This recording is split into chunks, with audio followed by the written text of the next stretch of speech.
Oh crap! I'm live. Oh man.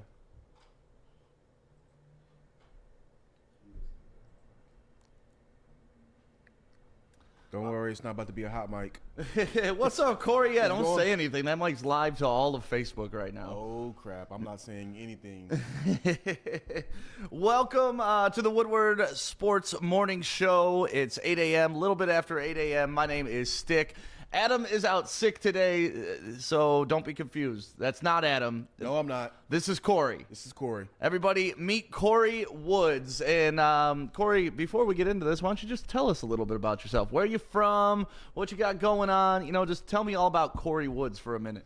Oh, what can I say? Well, first off, hope you're feeling better, Adam. I'm not gonna try to take your spot. You know, I'm gonna Lies. I'm gonna try to hold Lies. down. I'm going to hold down the fort as best as possible. But you know, I cover pretty much everything. You know, from Detroit Lions, Detroit Pistons, U of M, and you know, I might throw a little jokes in there, some memes. You know, I ruffle a little bit of feathers on social media. That's me. That's Kory. That's you? That's what you do? That's what I do. All right. Well, yeah, that's how we got to know you. Actually, Chad Johnson, the guy that owns Lady Jane's and is one of the partners with Woodward Sports, met you on the field at the Detroit Lions game Sure did. last year, and you were taking pictures, right?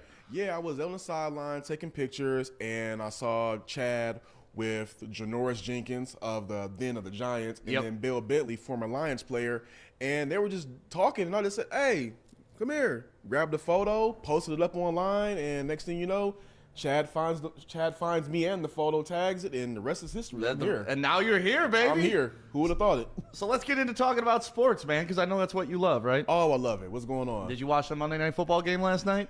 I watched a little bit of it, not all of it. I mean, it's the Bears. It's hard, and I'm not really much of a Nick Foles guy. I'm not a Bears person. So even the only time I really honestly watch the Bears is when they play the Lions. How can you hate Nick Foles? Easy. I used to be a Patriots fan, and you see what he did to the Patriots a couple years ago in the Super Bowl. You used to be a Patriots fan? Used to be. What does that mean? I'm still a Patriots fan. I'm just kind of mad right now what's going on. I'm just kind of mad at what's going on right now. I'm still a Patriots fan. I still like Belichick and company. And now, you know, you got Cam there. I'm wishing for the best. But, yeah, Nick Foles putting up 300 and something plus yards. I've never been a fan since. I don't know how anybody can hate on Nick Foles. Dude was a backup. Comes in, wins the Super Bowl for his team. Then they kick his ass to the curb, and they're like, sorry, bro, we're going to stick with this guy that we overpaid, and he's never going to get us anywhere. Like, I feel for that story, man. Like, that's tough. Hey, he got a ring out of it. You came in, got your job done. Now it's time to go. It's his ring, too. That is not Carson Wentz's ring. Carson Wentz should not have a ring. He should not have accepted a ring. And if he has that ring or displays it anywhere in his house, you're a fraud, Carson Wentz. I mean, you know, Nick Foles is the side chick. Sometimes, you know, you get her, you get what you need out of her, then you kick her to the curb. But you're not leaving your main. Yeah, but that side chick's performing better, though. It's all about performance with me, man. And if one turns into winning the Super Bowl and getting me to the highest point I could ever get to, and my main chick's still like, But stability, the main chick. chick is stability. Stability, yeah, stability and sucking, which with a main chick, I guess that's not bad either. But I watched the game last night, and if you watched the pregame show, I did a quick little 5-minute one from my couch, and Adam and I were talking about it yesterday morning. To quote Dennis Green, the Bears are who we thought they were. We knew they weren't a good team. We knew they weren't 4-1 quality. We knew the Lions should have beat their ass. Now look at them. Look at you, Bears. Look at you. You got the schedule ahead of you. You just got your ass kicked in L.A., and I mean ass kicked. Like the defense outscored the offense, ass kicked. Yeah, Nick, and that guy, Nick Foles, didn't look too much better than Mitchell Trubisky, if we're being honest about it. I couldn't believe they made that change to begin with, especially when they did it. They were undefeated. Trubisky had shown that he could come back in games, and they were only, I think he threw one interception. He already had 120 yards in the first half and a touchdown, and you pull him for Foles. Foles did win the game, though, so obviously it was the right coaching move. Yeah, but right now, they don't look any better. They look like they're regressing just for a little bit right now. And that's the thing. When you pimp yourself early and play that card, now where do you go? Like you can't go back to Trubisky. Exactly. You already shot his confidence. You've ruined that kid forever, ever. Like he's gonna have to go to Denver and try it because that's where all quarterbacks go to try it. I think that was a worse coaching move than how the Dolphins did the Fitzpatrick Tua situation. Ooh, yeah. I wish I knew what the situation was there because I feel that like this was the plan all along. Yeah. Like they're like, all right, we're gonna draft this kid after the bye week. He's gonna be our starter no matter where we're at. And unfortunately, Fitzpatrick took them to a 3-3 record. They're competitive, and that kind of put them in a bad spot. But I think they were committed. If that's the case, I respect that. You're committed to the plan. You knew what you were doing going into the season, and you're doing it. But if they're just doing it because they think Fitzpatrick isn't good enough, I think you're right. That's horrible coaching. Well, hey, like you said earlier before we started talking, there are teams out there who would need a quarterback at the deadline. Maybe like somebody like the Cowboys to go ahead and try to get Fitz out of there. If I was Dallas, I would be going to get him right now. What's up, man? That's what I love about being right on Woodward. People walking by saying what's up. Yeah, but if I was Dallas, I would go get him right now. Already. He would already be on the plane. Jerry Jones would, if I was Jones, I'd send my yacht around all the way to go pick him up. They got to do something. And also, too, they got to do something about that offensive line. Their quarterbacks, they've already gotten two professionally killed this season. You don't like Dan DiNucci? No. DiNucci at quarterback, baby? DiNucci. No, they got to do something about that. They can't. When I saw fucking DiNucci run on the field, first of all, I've never heard of DiNucci. I've never heard of him either. Ever. Like, ever. And you know me, I go deep into fantasy football rookies. Like, I know deep. I know depth charts. I know Easton Stick that's playing for teams like... But I've never even heard of a fucking DiNucci. What is a DiNucci? I don't know. He sounds like a good fella. Yeah. I really want to party with this kid. That's what he sounds like. That kid you used to party with in high school. Hey, it's Nick DiNucci. Get over here, DiNucci. Come here, DiNucci. Sounds like you might be from Hamtramck. I don't know. It's just crazy to me that the Cowboys do not have a better contingency plan than DiNucci. Whoever really thinks they're going to get down to the third-string quarterback this early. I get it, but at least your third-string quarterback should be somebody I can recognize. Like, if it was Jeff Driscoll, I'd be like, oh, okay. I've heard of Driscoll, or, like maybe Flacco, or anybody. The Blake Bortles, the Broncos brought in Blake Bortles. So at least I knew who he was, So where do they go from here? Like, if they can't acquire somebody like a Fitz, where does Dallas go? Do they tank the season? Do they Matthew Stafford? Well, what's funny?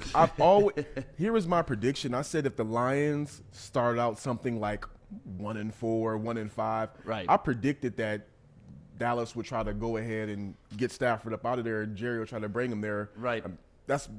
To me personally, I think Jerry has always kind of had his eye on Stafford from afar. Yeah, so I can see him trying to. Boy, like he grew up in my backyard. He's got a fucking rifle. Like that's the guy that he's your prototypical Dallas quarterback. Right now, 3-3. Would you make that move? No. I was all for it earlier in the season. I wouldn't make that move right now. The way they started to use Stafford over the past 2 weeks is, to me, how you got to use Stafford. I wrote an article about it on woodwardsports.com. Like, turning him into a game manager at this stage in his career is the best thing that you can do for Matthew Stafford and for the Detroit Lions. I think I remember a previous coach kind of turning him into somewhat of a game manager and masking those mistakes. I can't think his name is Jim something. Yeah, well, it was him and Jim Bob Cooter. Yeah, remember, Cooter brought in that offense and kind of toned it back. Lots of more intermediate reads, just, run the ball. Like, he's good. There's no debating if Matthew Stafford is good or not. He's good, but he's not the franchise quarterback that you put it all on. Right. And if we can help him, He'll lift us to where we need to be, but we need to quit just saying, hey, Stafford, go get us 450 yards and 3 touchdowns today. And I think that's what Caldwell and Jim Bob Cooter did a great job of. Yep. They did a great job of not just trying to go all talent with Stafford, just throwing, right. whatever. Go ahead and go with a game plan instead of just throwing them out there. And I felt hopefully now with under Bevel, we're able to go ahead and get that rolling. Yeah, Another thing about Stafford and Caldwell is they lost Megatron when Caldwell was here, and Right. Stafford got more efficient after Megatron left. I think when Megatron left, he was able to go ahead and start spreading the ball more and not just rely on his, I don't want to call Megatron a one-trick pony, but it's like Megatron was his safety blanket. You Right. know, no matter what, you always knew you could just throw it up to Megatron and something would happen. Yeah, and let's be honest, Megatron's fucking awesome. So if you're in trouble, just throw the ball to Megatron. Like triple coverage, throw the ball to Megatron. Double coverage, throw the ball to like Never a bad idea. never ever. Like if that's your worst case scenario for how your play is going to wind up, I'm good with it. And the Lions used every bit of it like they should have when you have a guy like Calvin Johnson catching the ball. So we discussed that Nick Foles not really making a difference. One more thing about Monday Night Football is if you were a betting person and you listened to the pregame show, we made some money last night, baby. I didn't. It was definitely the under, and they definitely covered by 6 points. Yeah, maybe I should start listening to you a little bit more. I didn't fare too well. You know, I don't bet often, but now that we're doing this sports talk stuff every single day and I have to have an opinion and I have to think about this shit, I've been crushing it, man. Like, absolutely crushing it. So if anybody watching is a betting person, like, hop on. It's been a good season so far. Basic what Sam is saying, if you need $1, he'll let you hold it. Yeah, anytime. If you want to give it to me and I'll invest it for you. If we lose, I'm sorry. But if we win, we'll both be happy. I need to win, so if you need to win, listen to Sam. Listen to Stick. Big game happening. Halloween. I'm excited for this game. Michigan State. You follow college football a lot more closely than I do. Like, before the season started, I had no idea what to talk about Michigan State. Like, Mel Tucker he didn't release a depth chart. You didn't see anything from practice. You didn't know how the guys from last year were going to transition to a new coach. Like, you knew nothing coming in, and then we saw what they did against Rutgers, and it was That was a bunch of nothing. That's why I know nothing. Well, first off, let's just be honest. We know that Mel Tucker was not Michigan State's first choice as who they want to get a coach. And this, D'Antonio left the program in shambles, something that I alluded to on woodwardsports.com. And right now, they're in a position where they could not win a game for a while. I mean, Rutgers, the stepchild of the Big Ten, this was supposed to be Mel Tucker's first win. Nobody expected Michigan State to lose to Rutgers, and then it wasn't even the fact that they lost. Teams lose to bad teams. No, it's the fact that they lost to Rutgers. No. Like, you don't have to be nice. Like, you should not have. You were a double-digit favorite against Rutgers, and you lost by double digits. Like, Vegas was even like, holy fuck, what happened at Michigan State? But it was just how they lost. I mean, a turnover on the opening play for Michigan State, a turnover is a bad omen, and it's spelled the bad omen. They have first quarter turnovers, 3 fumbles and a pick. It was not a great game to watch. So that being said, you watched Michigan also. What were your takeaways of Michigan last week?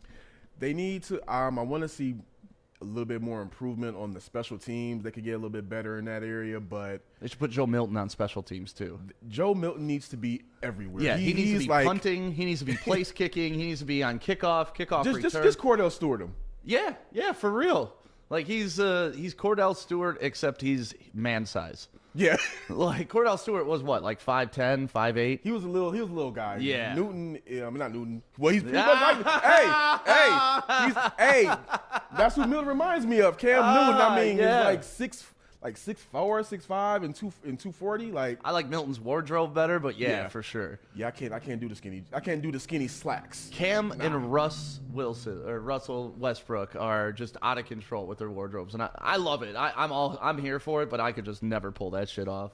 Yeah, but Joe, back to Joe, like, he's I'm not talking about fashion. We're talking about Joe Milton. Go ahead. Joe Milton really showed that Michigan made the right choice with going with him instead of, leaning more in the McCaffrey direction. I mean, the sky is the limit for Milton. I believe that this weekend against State, he's going to have his way, to put it nicely. The Joe Milton coming out party?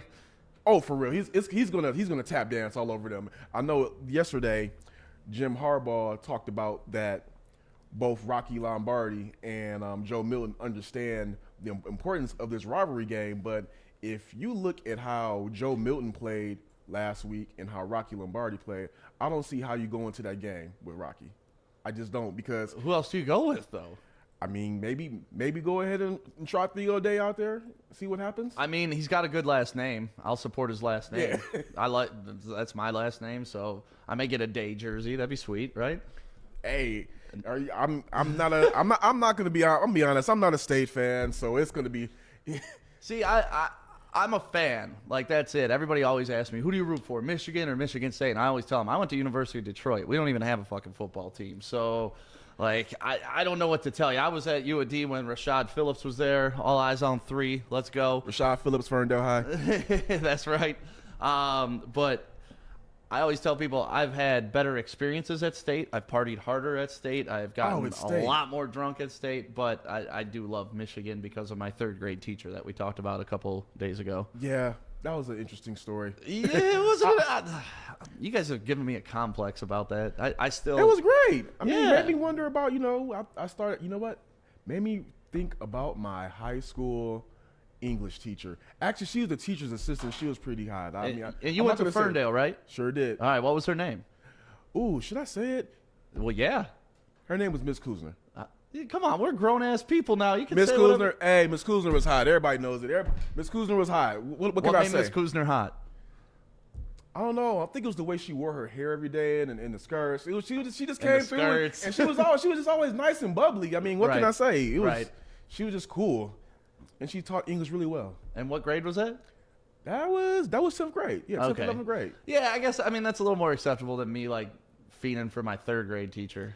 Hey, I mean, you grow when you grow. Yeah, I started early, man. I was a hound early. What do you want from me? Big game tonight, World Series going on. It could be a clinching game for the Dodgers.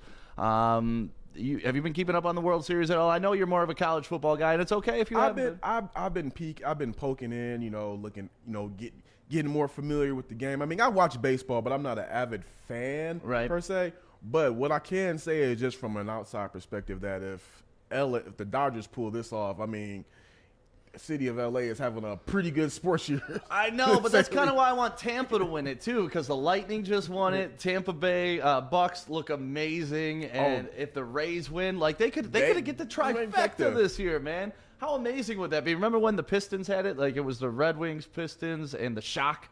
Like Bill Davidson cleared all of them. He had Tampa Bay. Yeah, he had a Tampa Bay That's Lightning. right. But he got 3 in 1 year when we had the Shock here.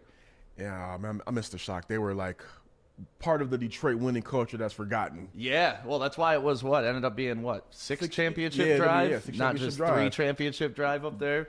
And Bill Lambier was a hell of a coach, and we got to pour out some liquor for Billy D. And Rick Mahorn, assistant coach. Rick Mahorn's not dead. Oh. You know what? You said Billy D, and I'm thinking about Bill Lambier. I'm sorry. No, my mind is going somewhere else. Bill Davidson, the greatest coach or the greatest owner in Detroit sports history. Well, Mike Ilitch was pretty damn good owner too for the Red Wings and the Tigers. I like Bill Davidson's demeanor. Like when he got rid of Larry Brown. If there's out here any inkling of you entertaining somewhere else, you're out of here. Yep. Yeah, no, I liked it. And remember his speech at the parade? Like, they said we couldn't do it. This little old ass up there, bullshit. And he just kept saying bullshit over and over. Like, Bill Davidson, man, he was the first owner to give his team a private jet. Like, the Pistons Round Ball 1 was the first one ever.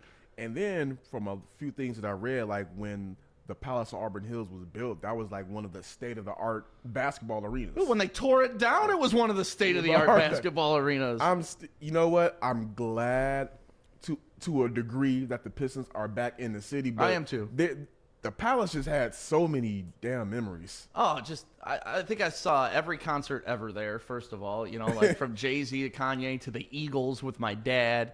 And then you got the Vipers used to play there. Remember the Vipers back in the day? You go get free tickets from the gas station and walk right down to the glass. You could get Viper tickets from anywhere. Anywhere. Like you'd buy anything and it'd come with Viper tickets back in the day. Back in your Happy Meal, Viper tickets. Yep, anything. Like, you open your gas cap, there's fucking Viper tickets. Like they just popped out at you everywhere. Yeah, they were the IHL champions. They're like the first party flyers I think I've seen just Viper tickets. Right in the window. They had like club promoters for the Vipers. Like you just come out in your parking lot, you'd have Viper tickets on your car. But the Palace was awesome. Yeah, great memories out there. It's crazy that every stadium or every place you grew up watching our Detroit sports teams are just gone now. Like, gone. Tiger Stadium, gone. Silverdome, gone. Like, not just... The Joe hurt, though. Yeah, I didn't spend too much time at the Joe. Like, I have more concert affiliation with the Joe than I do Red Wings. Like, I've only been to, like, 5 Red Wings games in my entire life because I grew up poor. and if you're poor, you're not going to see hockey games. That's just part of it. You know what? That's fair.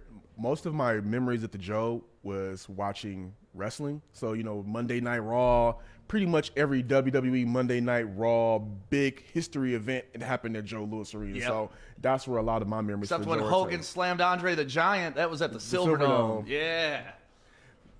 Tore down. Another memory. Even All though gone. it's not Detroit, it's gone. Just gone. Like, it's not even like, at least at Old Tiger Stadium, Pale, that field, oh my God, what a dream that corner is now. If I was a Little League kid, obviously they don't know the depth of what Tiger Stadium was, how Mickey Mantle stood in that batter's box, how Ty Cobb stood in that, like Hornus Wagner, history stood in that batter's box, and they're still using it today. It looks great. So it's like, if you've never seen this, a great ballpark, and it's just a great facility in general to do whatever there. And it's just like one of those things that just kind of like warms your heart, because when they tore down the whole stadium, there's just that flagpole that was there that was in center field, and you're just staring at it, and you're like, man, it's just like a ghost. And then they rebuild this beautiful park around the same flagpole, because that was one of the trademarks of of Tiger Stadium, was the flagpole was in center field in play.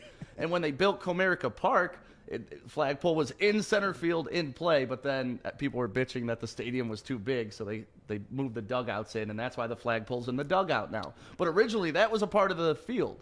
Did not know that. Yeah, fun fact, man. Learn something every day with Stick. And one of my favorite fun facts, Dead Center, 420. I post that every April 20th. We celebrate the center field of Comerica Park, man. You got to. Hey, I'm letting you have that one. Hats off to the civic engineers and everybody who designed Comerica Park. They really did a good job, with the flagpole, like I said. You get to Tiger Stadium, moving that over. But now what Pal has done with the corner of Michigan and Trumbull, can we give it up for Pal real quick? That's an amazing spot in the city. What's your favorite arena that we have available now still? Or arena stadium? Man, that's tough, because I have great memories at Comerica Park because the Tigers have been to the world. Like, I've been to a World Series game inside Comerica Park, and that's a pretty awesome memory. Lions games are just intense, and I haven't sat in a bad seat at Ford Field. And then last year when LCA kind of opened up and I went down to the Pistons opening game, like, you could just feel that if the Pistons ever cross that mountaintop, like, that place is going to be amazing. Like, the outside with that big TV, I just imagine 10,000 people that can't get in watching the championship round from out there. The people inside going crazy. Like, I love that vibe of that little area, but I got to go Comerica Park. But it's been there 20 years. It's not like it's new. You know what? The LCA has potential. I mean, I've been there for a few sporting events. I mean, I've been there for a lot of sporting events. I mean, I was covering the Pistons. So the thing that I've noticed is that when the arena actually is packed out, it's a great arena. Like, I was there for, unfortunately, a Pistons-Raptors game. And when Pistons play the Raptors kind of just – they take over the LCA. Yeah. And you kind of They used to try that shit at the Palace, but they sucked back then. Well, they don't suck now. No, they don't. No. And you can see the potential of the arena, like all of how the sound is, how all the fans are going crazy. I'm like, man, we need Pistons basketball to be just like this so we can have that kind of feel right back in the middle of the city. So hopefully the Pistons are able to do something this offseason. And we got a ton of money. We got a ton of money in cap space, man. Which is dangerous historically. Yeah, but, we haven't – different people spend money different ways. I trust Troy Weaver. Like, that's Troy I trust right now. Yeah, we have a whole. It's not the Stan Van Gundy era. It's not the Joe Dumars. Even though Joe won a title, he did everything. Oh, don't you speak ill about Joe Dumars around me. I'm not gonna ever. Speak. I will defend Joe Dumars till I die. That man has been a part of every championship the Pistons have ever touched. So if you say anything bad about Joe Dumars, you are getting thrown on Woodward. I cannot be thrown on the Woodward doing crazy stuff. We've already been down that road. I have no problem with Joe D. I just say that he could have done more to help that bench out after the title. Of But outside course. of that, you can't get mad at Joe. But hopefully we do something to restore some type of respectability. Joe's one of those like guys that like history will look back on for the Pistons, and people will complain because the way it ended. But they won't remember the 6 Eastern Conference championships in a row that we went to. Like that to me, like we're not going to win a championship every year. And I wish fans understood that, because it's like, oh, we didn't win the championship. That team sucked. And it's like, no, that team didn't suck. There's only one team that wins a championship every year. That doesn't mean all 31 teams suck.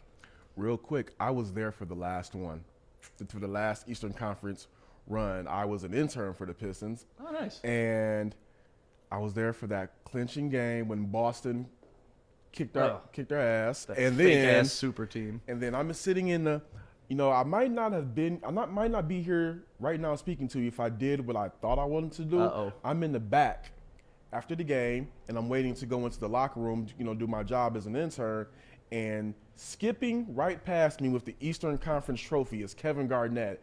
And I'm like, if I trip this guy, I might get the worst ass whooping of my life right now, but I wanted to. I hated when Celtics got Kevin Garnett. First of all, I wanted him as a Piston, and that was almost a possibility. Remember, they were talking about it?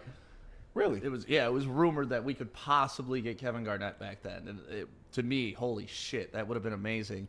I do remember that there was a, rest in peace, there was a Kobe Bryant trade in the play. Several. But I've never heard about the KG one. Yeah, the KG one was real. It was close from what I understood. Kobe one would have been amazing, but I think Kobe was like, "Nah, I'm good." Nah. Yeah, he quickly got his stuff together. But a lot of that had to do with how we treated him during the 2004 finals when he was here. Oh, I mean, hey, you had to catch that L. I mean, it was time. Well, and if you remember, they were staying at the Townsend, which is like a block from and here. we kept them up all night. Like kept them up all night. All night. Those guys could not get any sleep. Like they were in for it. And this was when it was 2-3-2. So when they were here for those 3 games in the middle, it was a long ass time. And that was the one. I think that was the first time I ever bet on the finals, and I got it right, and I got it right for that one reason. I told my friends, I said, all the Pistons had to do that series was win one in LA, or just win one. Yeah, right. Because I said they're not going to drop one of those 3 games at home. They're not losing at the Palace. That's when the Palace might have been the toughest place to play in the NBA. Yeah, I was there, man. I'm getting goosebumps even thinking about it. Like that energy in those Palace, and just like how much of a social atmosphere it was. Like the baddest bitches went to games because that's where bad bitches went. Like, oh, I go to Piston games. Like it was like the hottest club night. Yeah, but you know what? Even though I hated the trade, that hottest club night went a little bit higher when we traded Billups for Iverson, because all the girls love Iverson. So yeah, getting them to go to a game even though I really hated that trade, getting them to go to a game was easier then too. Yeah, that trade was bad in hindsight. I didn't hate it at the time because we needed a spark. It's just Chauncey wasn't the guy to move. I would have rather traded Rip at that time.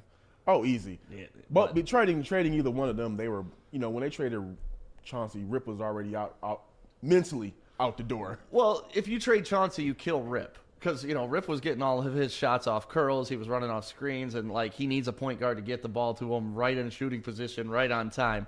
Iverson's not that point guard. He's going to dribble that ball 4,000 times into the ground. And then chuck it up 4,000 times. Then just go for a layup that he'll make, which his talent allowed him to do that. I love Iverson. He's great talent. But when you traded Billups, you essentially got rid of Rip because you weren't getting him the ball in the same spot. I didn't even understand the trade because I don't think we had lost yet.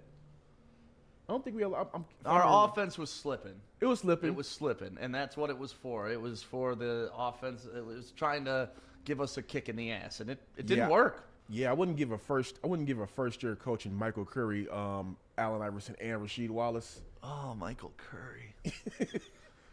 The crazy thing about Michael Curry's timeline with the Pistons is he was there when the Pistons first went on their run, and then Tayshaun kind of took his job, and then he was there at the very end coaching.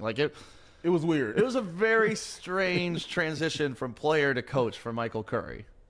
Yeah, I don't know. Shout out to Deion Curry, though, who went to Michigan State. That kid was dope. Yeah, but I'm just glad that I was just glad we got rid of him when we did. That was one of my not fondest memories of being a Pistons fan. We haven't had a good coach since. I like Casey Oh, now. Okay. Yeah. But I'm talking like during that time. from the time Flip Saunders left till Casey, Yeah. we really haven't had anybody. Yes, but what?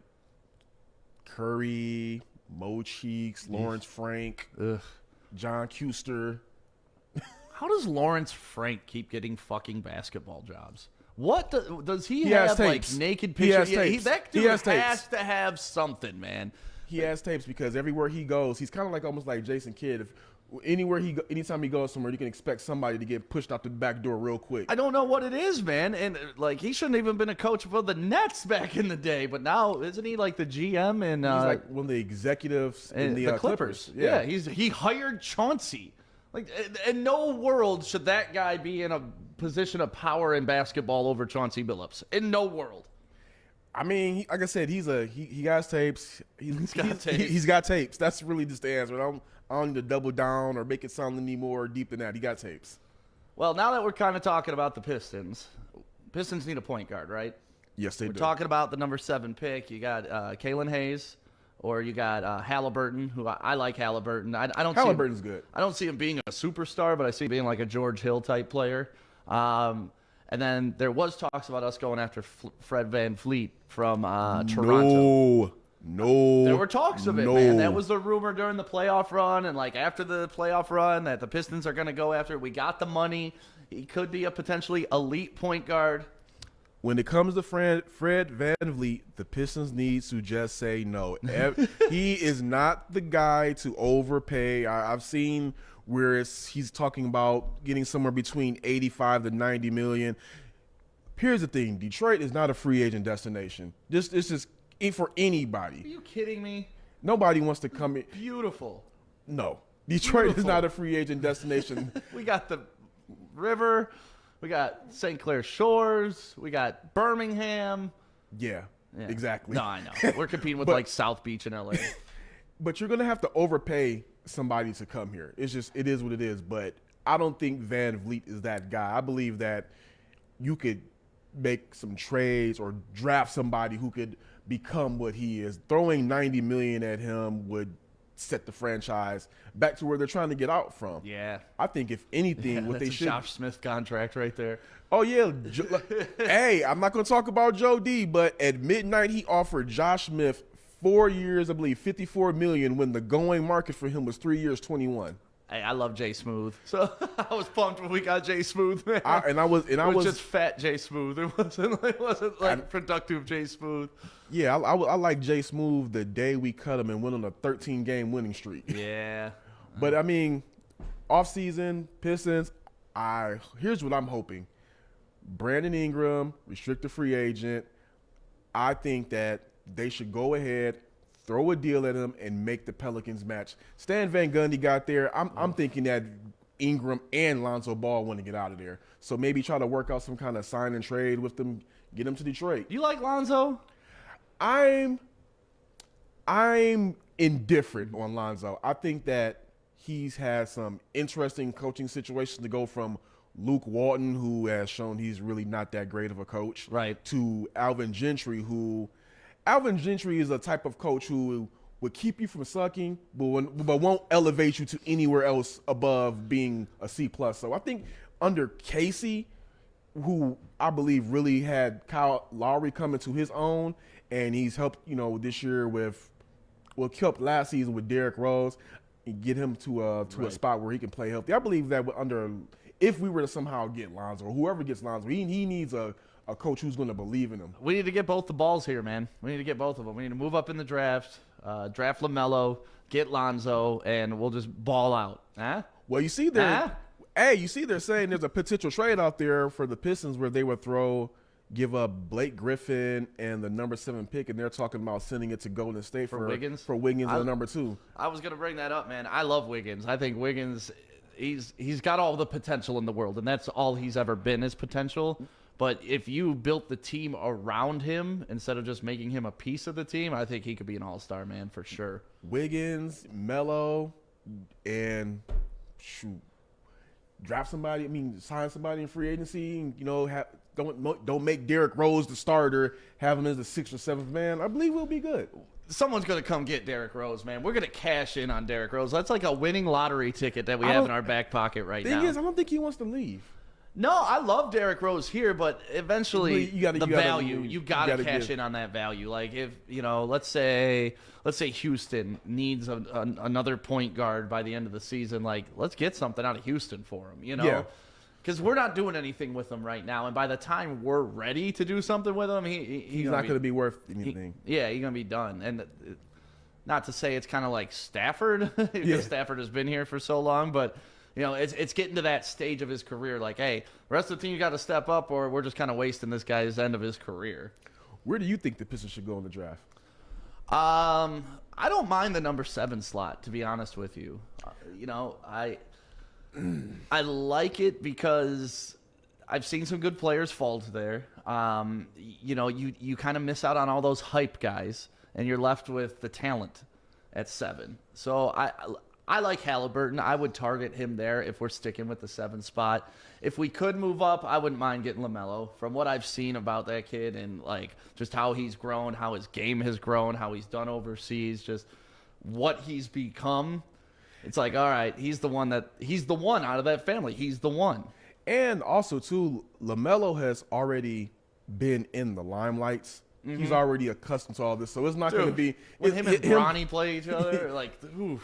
When he comes in, he's not going to be somebody that's, fazed by the bright lights. Quiet as kept. He's been here in and out of Michigan for a while. That's not that quiet. I think everybody knows he's been working out here. He's been working out. Why do you think he picked Detroit to come work out, though? Does he have a mentor here? Yeah, his trainer, Jermaine Jackson.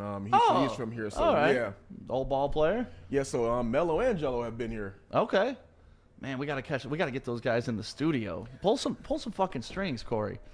You know what? As soon as we get off, I'm gonna go ahead and hit the bat line and pull some strings. Yeah, let's have a shootout with the Mello brothers, me and you. Let's play them 2-on-2. I think we could do it.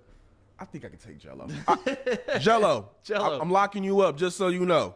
Calling them out right here on Woodward Sports. That's the Pistons have a lot going on. I definitely like the 7 pick. I think we should stay there.